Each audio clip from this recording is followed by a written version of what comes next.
Live, we're on our way home. I am not holding my camera, I'm actually driving. I have two hands in the steering wheel right now. Just to know, because I know people are gonna be like, how are you holding your phone? While driving. While driving, I'm not holding my phone driving. So, I'm gonna recap a couple of lessons here from the MMA fight. The MMA. Alejandro, why don't you go first? What was the first impression from the fight last night?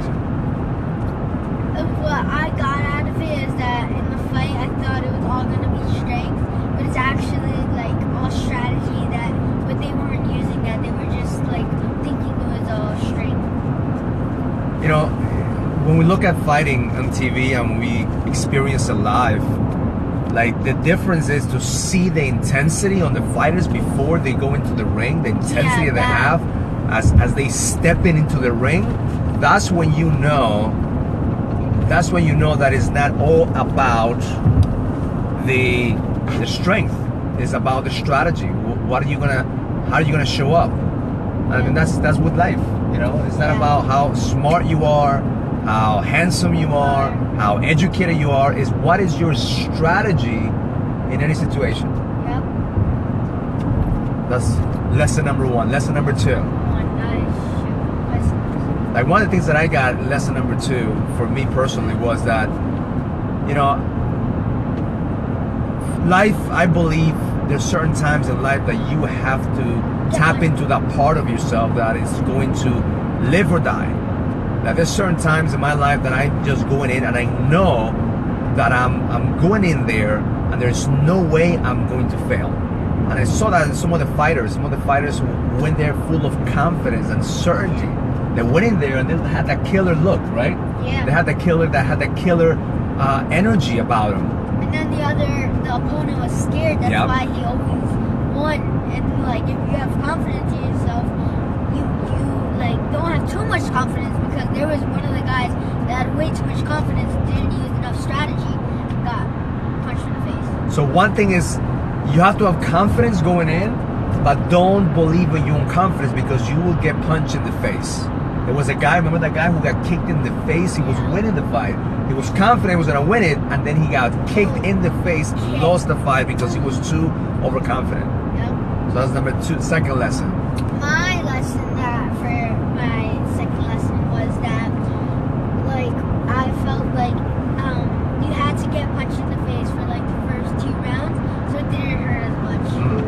Like, After especially 2 when miles, bear right onto I-91. I get punched in the face, but like he punches me in the face and it doesn't hurt that much, so I can fight back. And that's key, because a couple of these guys, one of the strategies they use is like they allow the other person to kind of be confident and get punched. I think that's what Vinny did. That's what Vinny did. Vinny allowed the guy to kind of come in and took a couple of hits, so the other opponent could open up and he'll go there for the kill.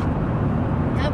And I think that's where in life what we do is we are afraid of getting punched that we don't try. So you have to learn that in life you're gonna get punched. In business you're gonna get punched. In a fight you're gonna get punched. So learn how to take the punches. Train. Another thing that I got from the fight last night, I think was crucial, is that the use of fear. Yeah. Like these fighters use fear. You see that the professional fighters, the ones who were there to win, they use fear as fuel. Yeah. They allow the fear to fuel them, and the other guys were just living on fear. And they were brave, because listen, anybody who steps into the ring, everybody who steps into the fight, man, they have a lot of balls. I mean, you have to have a lot of balls to be able to do that. But to know how to use fear as fuel, that's a whole different level. Yeah. A whole different level. Like when Vinny got into the ring, what did he do as soon as he stepped into the ring? He jumped and smacked the stage. He jumped in the stage and made that sound, kind of like establishing his territory. So that was one of the most impressive things, because no other fighter last night did that. Everybody just went in kind of like easy going, but he just went in there. He was there for the kill. Was he the fastest fighter? I think it was last night. He won in the first round. Yeah, he was one of So he was the fastest fighter last night. Yeah, last night. Like the woman won, it was like the second round they got knocked out. Yeah, so he was the fastest Oh yeah, we gotta give props to women fighters. Holy man, that is a whole different level. Like they like went in for the kill. They were like. I enjoy watching the women fight because it's a different type of energy. It's like seeing two tigers, right? It's like seeing two lionesses going in there, and all of a sudden like explosion comes in. It was beautiful. It was beautiful to see that part of them. It was crazy. That's it, guys. So we got lessons that hopefully you get some value from this. Yeah. Most important thing is that we had a great time, right? A great time. A chance to spend some time with my. First fight that I got in there, I've never seen like a live fight. I got paralyzed. Like I couldn't. Yeah, I saw that. You were frozen. You were frozen. Like, you couldn't even shoot with the camera. I couldn't even take one camera photo. I was like, oh my gosh. It's like if I post this on like Snapchat or Facebook, they're gonna think I'm a killer or something. I'm watching murder happen. Yeah, it was real. It was real. I mean, this is like it was blood. It was intense. It was as real as it gets. So. And that guy didn't have that mouthpiece. He thought he was. The mouthpieces were flying all over the place. It was intense. It was intense. One of the best times that we was had. the guy that got overconfident of himself. And the mouthpiece kicked out of his mouth. All right, so should be home in a little bit. Yeah. Learn it, live it, experience it. Love life.